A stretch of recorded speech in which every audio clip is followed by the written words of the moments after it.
Hello, folks. This is Amos. You know, it's strange that something that happened 5 years ago and 3,000 miles away from New York could ever affect the Kingfish and Andy. But believe it or not, it did.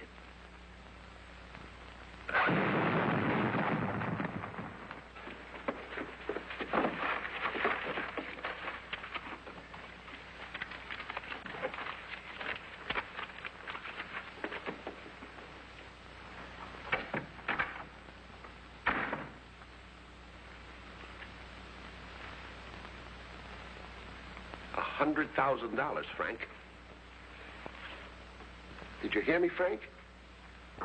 100 G's. I still can't figure out what I done with my glasses. You sure you didn't drop them someplace? I know. I left them on top of the filing cabinet by the safe. Oh, that's great. With your fingerprints all over them. That's just like leaving your calling card. What are we going to do? Well, we'll have to get out of this town in a hurry and get to New York some way. What about the dough here? We can't take any chances carrying that with us. If we get caught, that stuff is the kiss of death.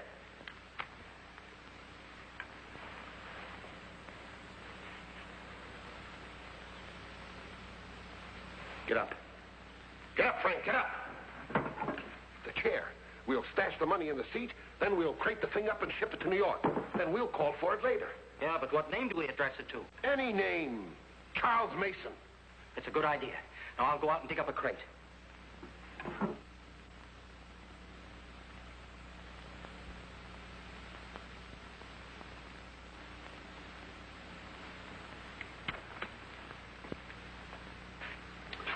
I'll mark down here, hold for pickup.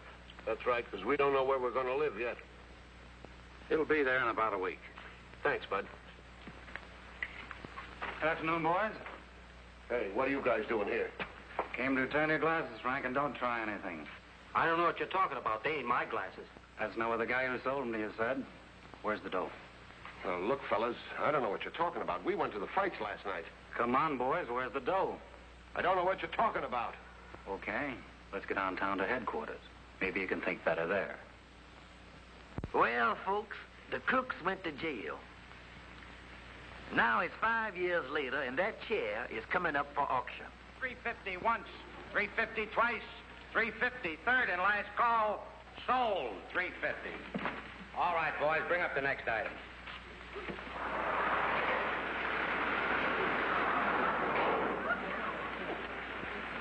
Well, Andy, we'll stay in here until the rain lets up, and then we can go back to the park. Yeah, good thing that thunder woke me up. Yeah. 2 weeks ago, I was sleeping in the park on a bench and stepped right to a 2-inch rainfall.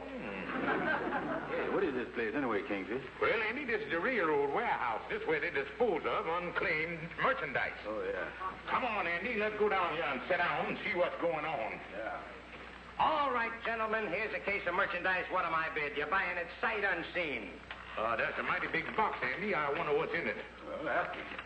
Mister, do you mind if I examine the contents of this box? Nothing to examine. It's addressed to an individual, Charles Mason. Never been claimed. Might be furniture. Looks like the kind of crate furniture comes in. You know, Andy, we could use a little stuff in the lodge hall. All right, gentlemen, what am I bid? Say, there might be a genuine antique in there. Let's bid 50 cents. I bid 50 cents. Don't go crazy on this, fellas. All right, I got 50. Who says $1?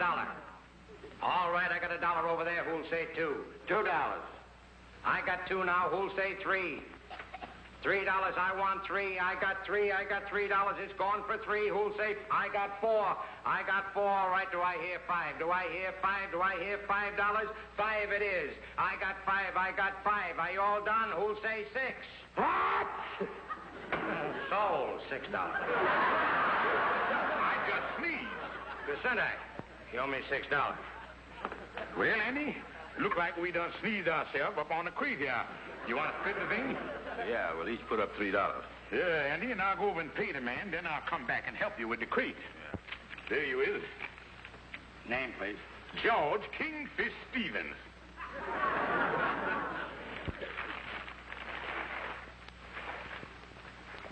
Well, there it is, Amos. Well, it was nice of you fellas to think of buying something for the lodge hall, but I think you could have spent your $6 a little better than this. Well, we only figured on spending 50 cents, but the Kingfish done sneezed us into this deal.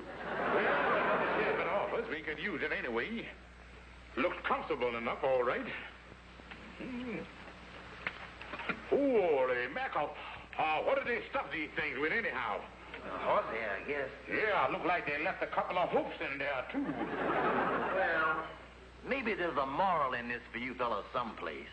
Instead of loafing in the park all day, if you'd been out looking for work, you might have ended up the day getting some money instead of spending some. Yeah, I guess you're right, Amos. It's all water over the bridge and all that stuff. Well, it's something for me to put my feet on anyhow. Well, I got to get going. I'm going to see you fellows later, yeah? So long, Amos. So long, son. You know, Andy, I think it's the springs. Maybe we can loosen them up or something. Yeah, I'll go down in the basement and get a hammer and a screwdriver and see what I can do with it.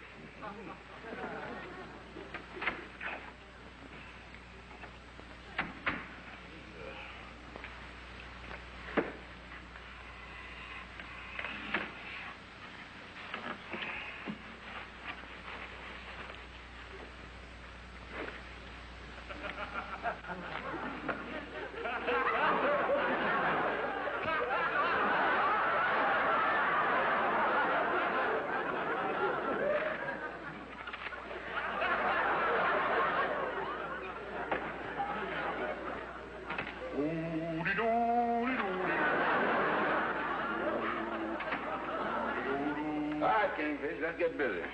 Now, Andy, on second thought, anything beat up as this here is liable to fall apart if we go to fix it. Yeah, I guess we just sit at this as a looking at chair instead of a sitting down one, huh? Yeah, Andy, pardon me. I want to make a personal phone call. Oh, sure, Kingfish. I'll use the outer office. Yeah. And like I say, don't go poking around in the chair for nothing. Just forget the whole thing. Okay.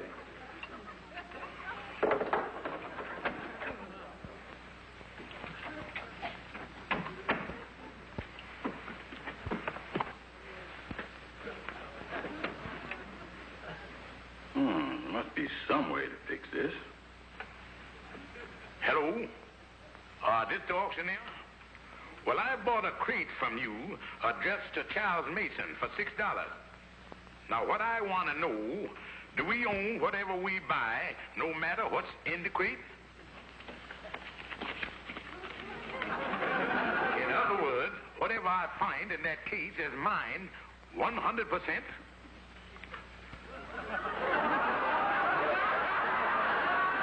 Thank you.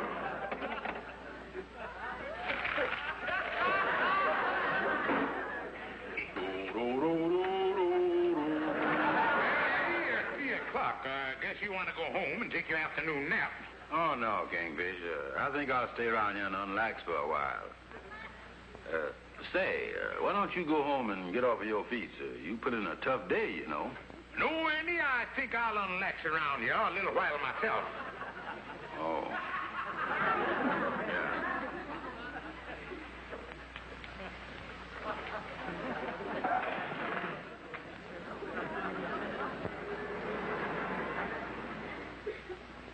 Yeah, it's 8 o'clock. Yeah. This unlaxing sure is great, ain't it? Oh, yeah. I'm crazy about it.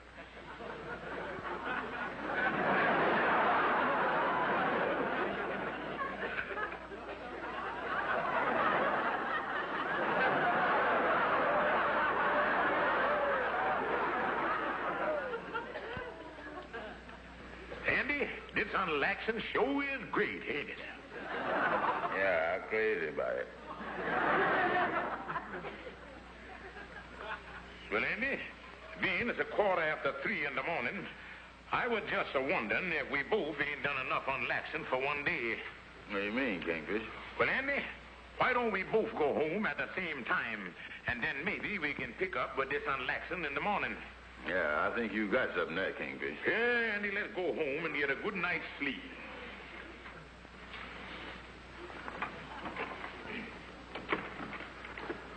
Well, I'll see you tomorrow, Andy. Yeah. See you tomorrow, Kingfish. Good night. Andy, like I said, good night. I'll see you tomorrow. Oh, yeah. See you tomorrow, Kingfish. Good night.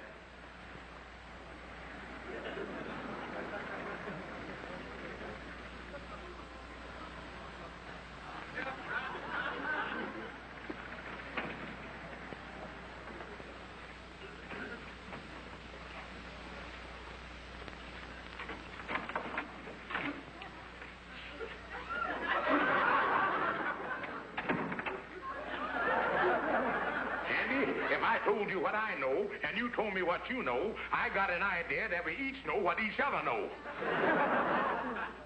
This chair is full of money. Holy smoke. And here we've been on Laxton for the last 12 hours till we both a nervous wreck. Come on, Andy, let's go.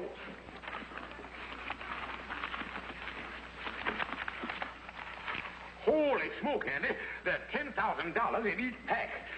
Yeah, and I think it's about 10 of them in there.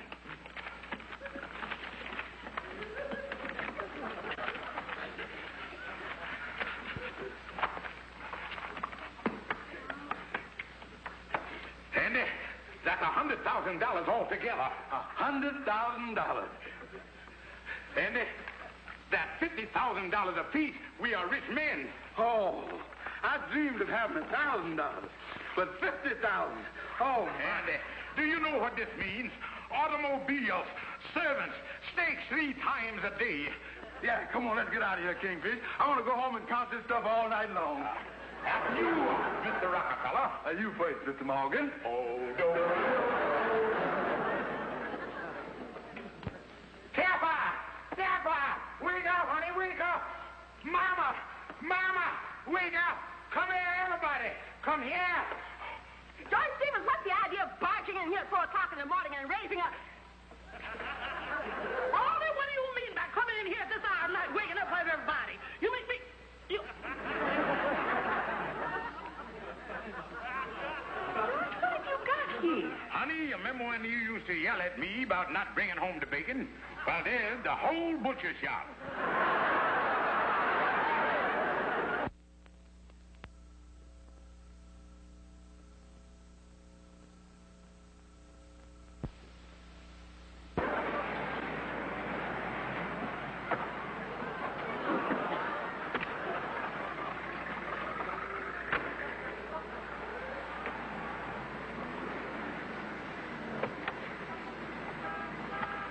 Mr. Stevens, we're home.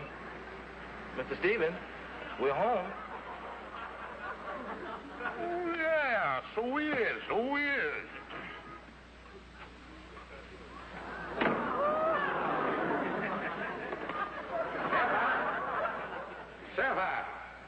Sapphire, home. Oh, hello, George. Did you enjoy your drive through the park? Oh, yeah, I had Jenkins stop, and I sat out on my favorite bench for a while.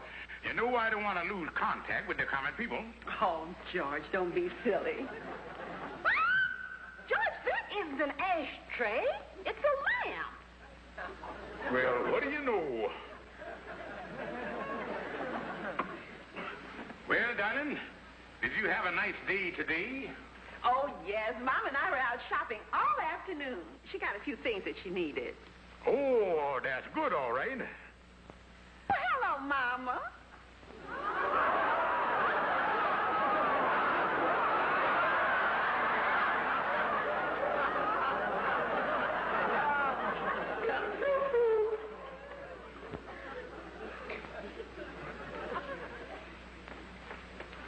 Oh, a little pomeranium. Yeah, but I wouldn't leave him where there's any trap, so. Stand up, Mama. Yes. George, how do you like Mama's new hostess gown? Oh, that's great, all right. Well, one thing, if things ever get tough round here, we can always use it for drapes. Georgie, you're such a dear. The day that I want you to see.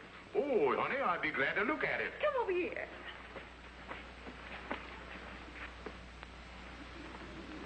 What do you think about it, George? Oh, that's good, all right. Sure is, whatever it is. Whatever it is? George, that's an abstract. Oh, yeah, I recognize it now. And that's the one thing this apartment needed, an abstract. I'm the one who discovered it. And, George, the best part of it all is it only costs $200. Only $200? Well, I don't see how they can turn them out for that price. George, would you like some tea? Mom and I were just going to have some. No, honey, I expecting Andy and Calhoun up. We're going to discuss some finance. Oh, yeah.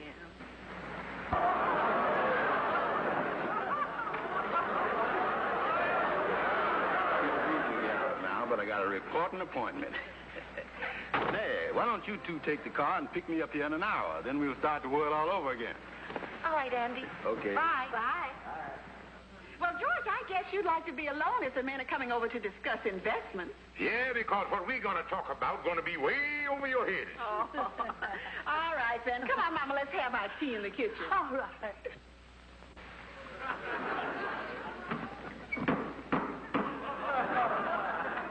Oh, hiya, Brother Andy. Hi, Kingfish. Well, Andy, it sure is good to see you. You really is smoking longies these days. Yeah, but I ain't sure I like them, Kingfish. You see, I'm so far away from the end of the thing, though I don't know what I'm smoking. You know, Andy, since we come into this money, I ain't seen so much of you now. Well, I've been busy spending my money. But say, I got something I think you like. Shirts with my initials on them. Oh, very beautiful, Andy. Ain't no doubt about who you is. Yeah, I had these made by the same fella that puts the letters on the uniform for the New York Yankees. Andy, they're very pretty. Yeah.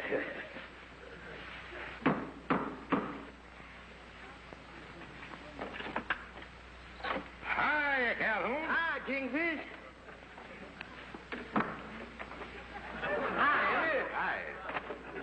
Calhoun, I don't mean to be rude, but I think you laid that there on the dining room table.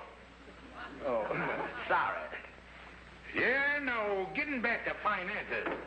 Calhoun, have you got any idea how me and Andy should invest our money? Well, now, gentlemen, I've looked into several things. By the way, is you ever heard of annuities? Yeah, I think I is. Well, now, I'll tell you how it works. You see, you give them your money in one lump sum, and they give it back to you in dribs and drabs. Yeah. The trouble with that is, with me taking out 5 gals at a time, suppose I was dribbling faster than they was driving. The boy got a point there. What else, Calhoun? Well, now, the safest and soundest thing to put your money in is blue chip stocks. Well, frankly, that's what I kind of had in the back of my mind. To put my money in stocks that'll pay a dividend. Do you know any brokers? It so happens that I does. I knows a very reputable firm that can really take care of your investments. That's fine. Well, I'll tell you what. You get in touch with the outfit and have them send a representative over to the lodge hall. We'll see, about 2 o'clock tomorrow afternoon. Yeah, we'll let him invest the money. Right. 2 o'clock tomorrow afternoon at the lodge hall it is. That's right. Well, so long, gentlemen. Well, so long, Calhoun.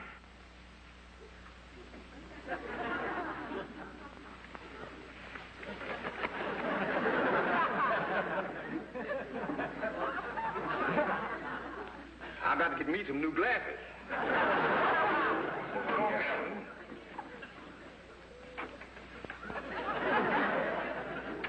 You know, Kingfish, the way I've been living for the past few days, I don't think I could ever go back to being poor again. Well, Eddie, when you got money like we got, fortunately, we ain't gonna never have to worry about that.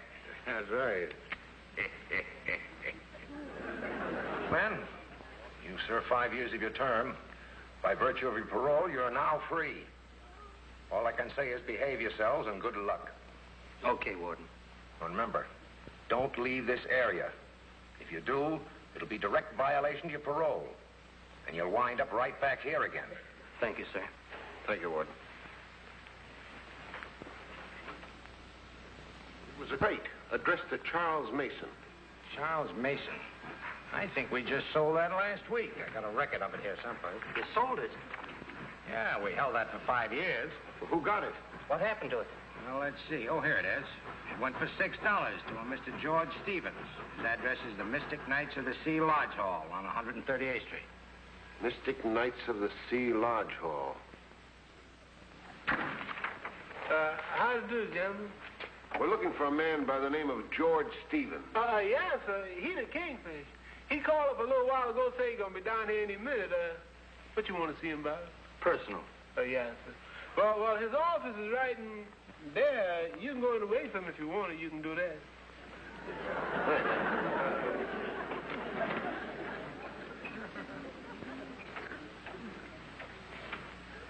Hey, Joe, the chair. That's it.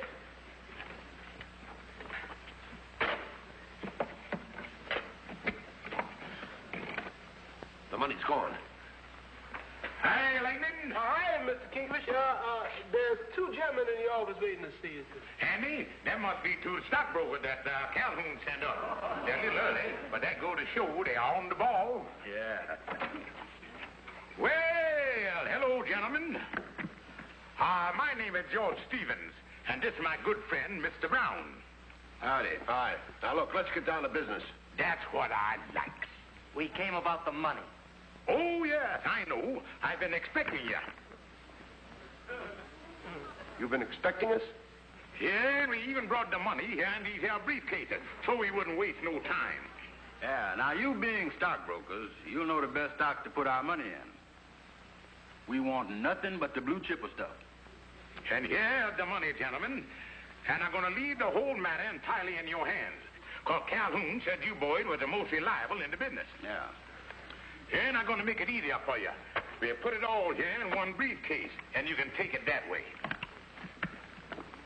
Yeah, but of course, we want to know what stocks you finally decide to invest our money in. Oh, well, don't worry. We'll get in touch with you. Don't call us. We'll call you. Just a minute. What do you want? You think we're a couple of amateurs, huh? How about a receipt? Yeah. Oh, I clean forgot about that. Well, I got it all made out. All you got to do is just sign it. You know, when you're dealing with big businessmen, you got to keep everything legal. Well, so long, fellas, and thanks for giving us the business.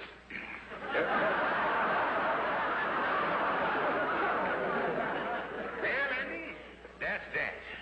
Yeah, you know, I feel a lot better not having all that money on me. Oh, and me too. You know, Andy, it's better to let them smart stockbroker take it than to keep it around the house and let it fall into the hands of some crooks. Oh, yeah. Hi, gentlemen. Hi, Calhoun. Hi, Calhoun. I just dropped in to tell you about the stockbrokers. Yeah, Calhoun, thanks a lot. They were just here. Two clean-cut fellas. You say they were just here? That's right.